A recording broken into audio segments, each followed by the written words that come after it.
Alors, je me tourne vers Marie Cheval, parce que vous êtes un petit peu la révolutionnaire digitale dans le paysage et dans cette table ronde aussi.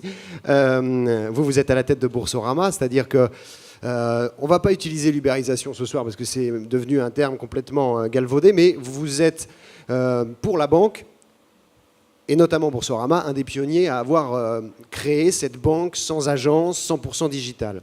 Est-ce qu'aujourd'hui, vous avez ce sentiment d'avoir chamboulé véritablement le secteur d'activité sur lequel vous évoluez aujourd'hui?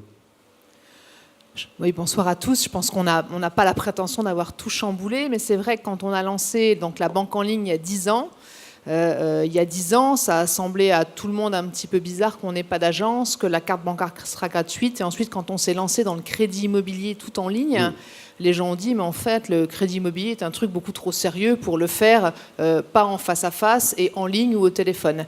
Et aujourd'hui, on s'aperçoit que les banques en ligne, c'est une ouverture de compte sur 3 en France. Et donc, il y a vraiment une évolution très forte des attentes des clients.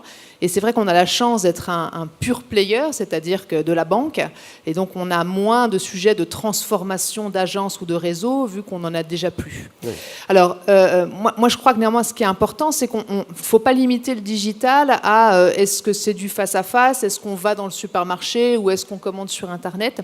Je pense que le digital, ça transforme beaucoup plus que ça les habitudes des clients. Et puis ensuite, il y a toute la partie technologique, je pense qu'on va y revenir. Moi, je trouve que le digital, d'abord, ça promeut complètement le temps réel. Parce qu'aujourd'hui, on fait tous tout avec nos smartphones.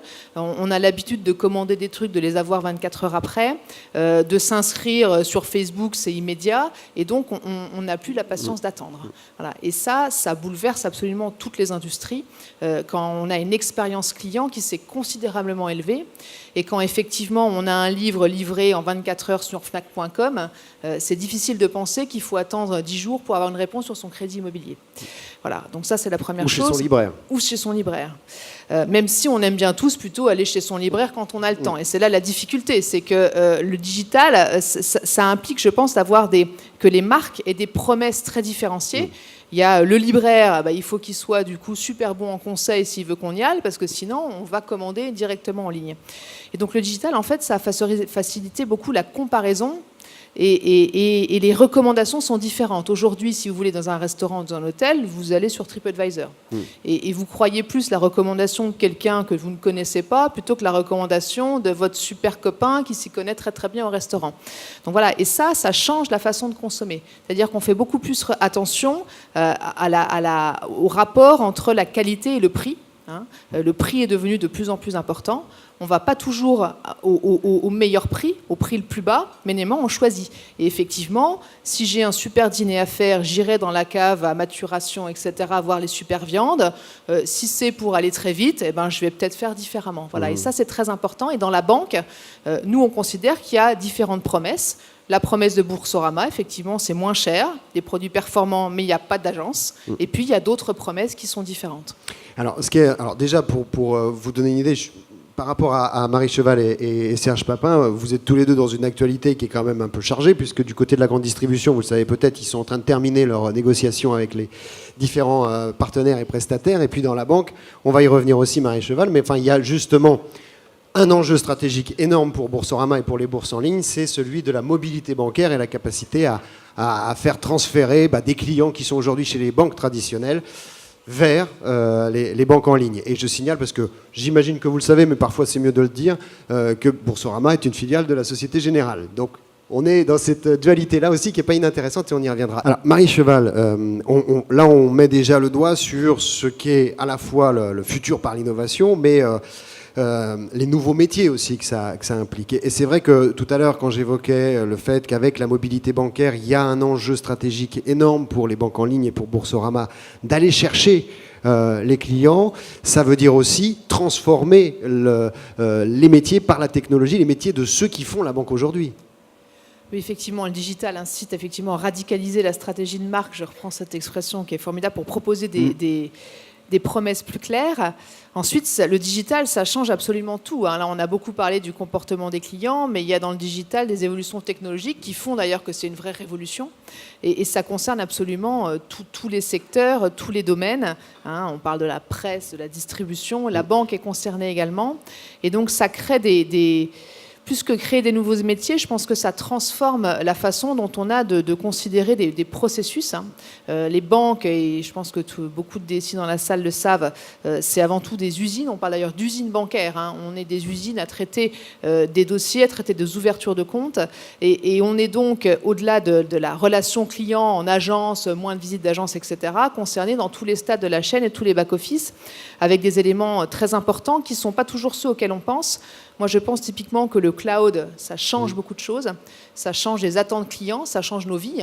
Moi, j'ai toutes mes photos sur un cloud, je les ai accessibles à n'importe quel moment. C'est quand même quelque chose d'incroyable. Ça change la façon de concevoir l'informatique bancaire. Voilà, on pense aux données, évidemment. Et les données, ça concerne à la fois, effectivement, la donnée du client en point de vente, mais également toutes les données qu'on peut générer dans une entreprise. Et puis, ça concerne tout ce qui est la dématérialisation des processus, sans parler de l'intelligence artificielle qui arrive. Donc, moi, je crois que le digital concerne absolument toutes les chaînes de l'entreprise et qu'effectivement, ça invente des nouveaux métiers, ça détruit aussi des tâches à très faible valeur ajoutée, donc c'est un sujet pour toute notre entreprise. Ça invente des nouveaux métiers, notamment chez Boursorama. Nous, on recrute beaucoup des développeurs web, qui est une denrée très rare. Je rejoins ce qui a été dit en introduction, on a du mal à recruter sur ces métiers-là. Alors surtout quand vous trouvez, en plus, vous vous dites, il n'y a que des garçons, essayons de recruter des filles. Alors là, ça devient complètement impossible. Voilà, donc il y a des nouveaux métiers, et puis il y a de la transformation de métiers anciens qu'il faut savoir gérer. C'est beaucoup de formation dans toutes les entreprises. Et bon, on en a reparlé il y a quelques jours avec BPCE qui annonçait la fermeture d'un certain nombre d'agences. La Société Générale avait été une des premières banques à dire, voilà, à un horizon assez proche, on aura fermé 25% de nos agences. Ça veut dire qu'en interne, dans les banques, on est en train de changer les métiers, de former, parce que c'est là pour l'instant, le sentiment que ça donne, c'est qu'on est en train d'écréter grâce au départ à la retraite, quoi. Alors, je pense que les fermetures d'agences, c'est effectivement ce qui retient l'attention. Parce qu'effectivement, c'est très symbolique et c'est très important parce que c'est le réseau. Visible. Et c'est très physique, on les voit. Effectivement, il y a de moins en moins. Alors pourquoi il y a des fermetures d'agences? Il y a juste de moins en moins de clients qui vont en agence. En 2010, il y avait un Français sur deux qui allait en agence une fois par mois. Cette année, l'année dernière, c'était 20% des Français. Donc on voit bien que les clients vont moins en agence et donc fatalement, il faut adapter un certain nombre d'opérations et faire évoluer les agences, un peu comme les magasins évoluent, des agences plus petites, des agences avec plus de conseils et d'expertise et puis avec beaucoup moins de transactions très courantes puisqu'aujourd'hui, plus personne ne va dans une agence pour faire un virement, voilà, ou très peu de gens.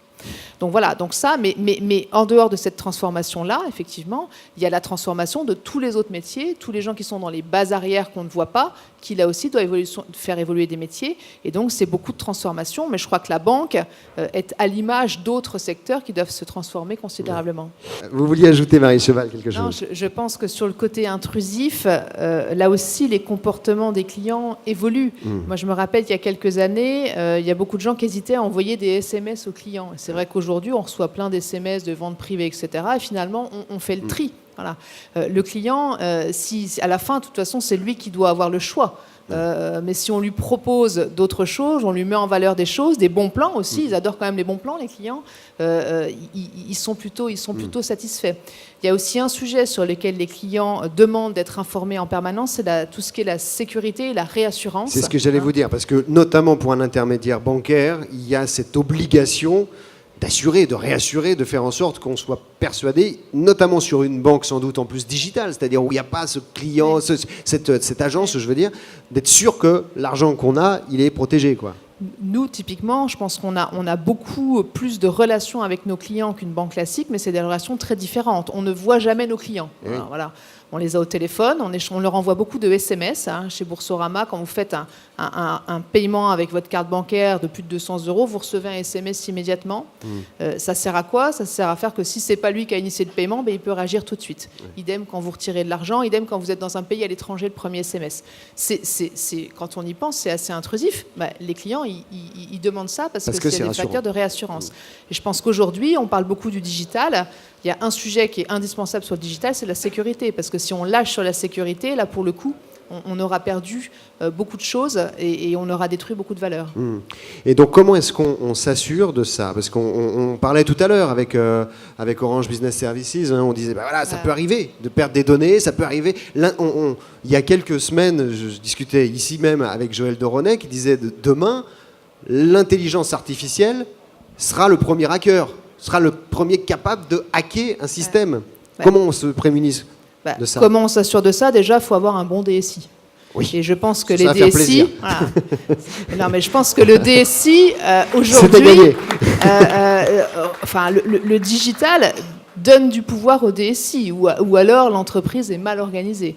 Donc, voilà. Donc, moi, je pense qu'il y a des sujets très techniques, très précis, de sécurité, notamment informatique, qui aujourd'hui sont tout à fait à l'honneur. Et je croise assez peu de chefs d'entreprise qui ne sont pas sensibles à ça. Ouais. Donc il y a tout un tas de sujets techniques, on ne va pas rentrer dans le début, etc. Et ensuite, il y a de la vigilance de tout le monde. Et c'est vrai qu'il faut faire encore de plus en plus attention et être aussi très humble avec ces sujets-là, parce que la cyberattaque, le truc out of band, etc., le type qui se fait passer, voilà, je pense qu'il faut être tous très vigilants sur ces sujets-là. On dépense de plus en plus sur la sécurité. C'est l'affaire de tous, y compris l'information des clients. Mais effectivement, je pense qu'aujourd'hui, personne n'est totalement invulnérable. Est-ce que, lorsqu'on est manager, on n'est pas finalement tenu par le digital, c'est-à-dire un peu prisonnier de l'innovation, de la dernière innovation que propose son concurrent et sur laquelle il faut absolument se positionner, voire être en proposition et en anticipation? Quand on est Boursorama, il faut toujours être innovant avant les autres? On est challengé en permanence? Je crois que ce qui est certain, c'est que le digital et la révolution au-delà, un numérique qu'on vit, qui va dans beaucoup de domaines, ça accélère les choses et que ça impose sans doute aux dirigeants de prendre des décisions de plus en plus rapides. Je pense qu'il y a quelques années, on pouvait faire un projet et puis on commençait par faire une expression de besoin, puis ensuite il y avait un tunnel et le truc il aboutissait dans 3 ans.